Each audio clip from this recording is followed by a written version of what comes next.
जय जगन्नाथ मु दिवाकर दास आपण प्रणाम करुचे। महापुरुष लिखिंट आग को आसूची खंड प्रलय आउ जो प्रलय अनेक देश ध्वंस हो देश देश मध्य युद्ध हम आउ ये भयंकर स्थिति अनेक देश में कौन हो ना परस्पर भितर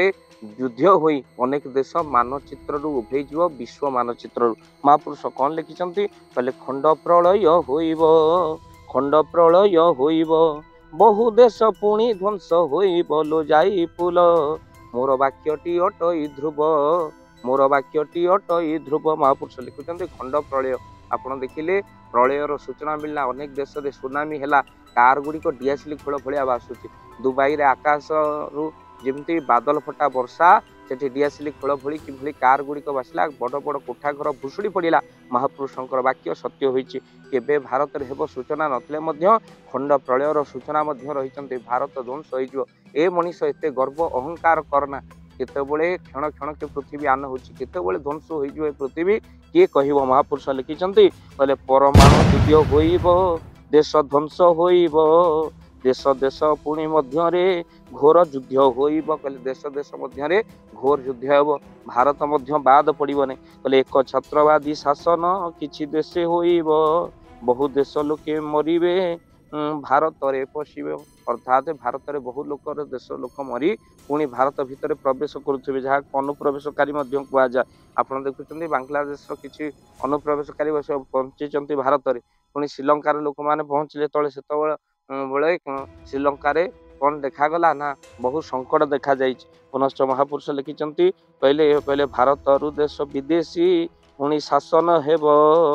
रात्र अर्धटारे भारते पुणी गली पशिब पुणी होई पारे भारत रे विदेश शासन कहीं ना रात्र अर्धरे गली की पशि विदेशी माने महापुरुष लिखिचंती कथा तो सत्य हो जाई इंग्रेज शासन रो कथा पुणी मध्य होई पारे महापुरुष लिखिचंती कहीं ना घोर पापर भय रे मणि पापर जोगु सृष्टि ध्वंस हम। पुनश्च महापुरुष कहले आउ कौन हेबो कहले एमिति समय आसुची जो समय भितरे कलिजुग भितरे कौन हम ना अचानक घूर्णी बात्या जे ध्वंस दिला लचिब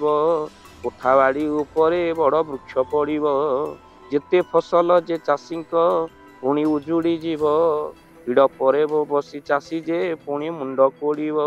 भक्तबंधु पुणी आउ कौन हम कहले शीत जे होइब प्रबल हाड़ भांगुण थिब मठबाड़ी सबू दखल लोके करिण जीव अर्थात मठबाड़ी दखल करुवे लोक मैंने अन्याय अत्याचार बढ़ियो अचानक घूर्णी बात्या हेबो आ पुनश्च मध्य महापुरुष लिखुचंती अकाल रे बहु लोक मरिबे आगो को आसुची तेणु मनीष गर्व अहंकार को छाड़ी निश्चिंत भगवत भजन करिवार आवश्यकता अछि। मनीष क्रोध हिंसा को छाड़ी निश्चिंत भगवत प्रेमी हेबार अछि कहीं आगो को आ समय नाही नदी नाल पुणी सुखीब बाबू मरुड़ी हेबो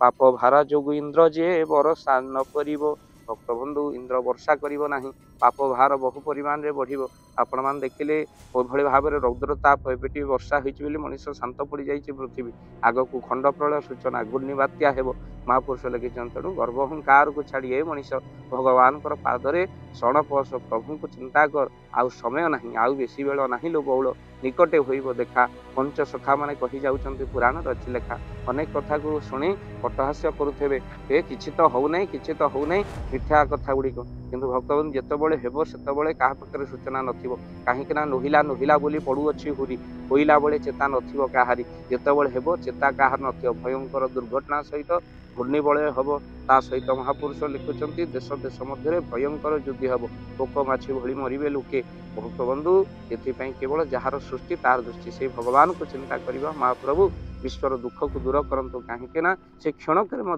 परिवर्तन कर दिए संसार को दुखटा को सुखरे और सुखटा को दुखरे बदल देवार शक्ति जदि जहाँ पाखे थाए सी होती भगवान से भगवान को चिंता करवा वीडियो को शेयर करवा अनेक लोग जो कहते मालिका हो सारा कहुच्छी निश्चिंत आपंकर गोटे शेयर आग को पठाइंतु आउ से लोक मान पाक जो लोक मैंने कहे ना आम आगुआ कहूँ महापुरुषों वाक्य हे से घटना घटनी घूर्णी बलय होईकि देश बड़ बड़ कोठा गड़ा भुशुड़ी पड़नी परमाणु युद्ध होनी कि महापुरुष तक आगू लिखिं आगू हो परमाणु युद्ध आप लिखिकी रखु महापुरुष जहाँ लिखिं केवे असत्य होनी मालिका गोटे पर गोटे सत्य हो चली भक्तबंधु एमती मालिकार कथा को शुणापी चैनल को सब्सक्राइब करूँ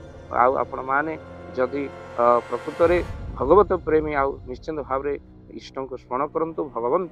ଭଗବାନଙ୍କୁ ଚିନ୍ତା କରନ୍ତୁ, କାହିଁକି ନା ଆଉ ସମୟ ନାହିଁ। ନିଶ୍ଚିନ୍ତ ଭିଡ଼ିଓକୁ ସେୟାର କରନ୍ତୁ, ଆଉ ଚ୍ୟାନେଲ ଯଦି ନୂଆ ଚ୍ୟାନେଲକୁ ସବସ୍କ୍ରାଇବ କରନ୍ତୁ। ଜୟ ଜଗନ୍ନାଥ, ଜୟ ପଞ୍ଚସଖା।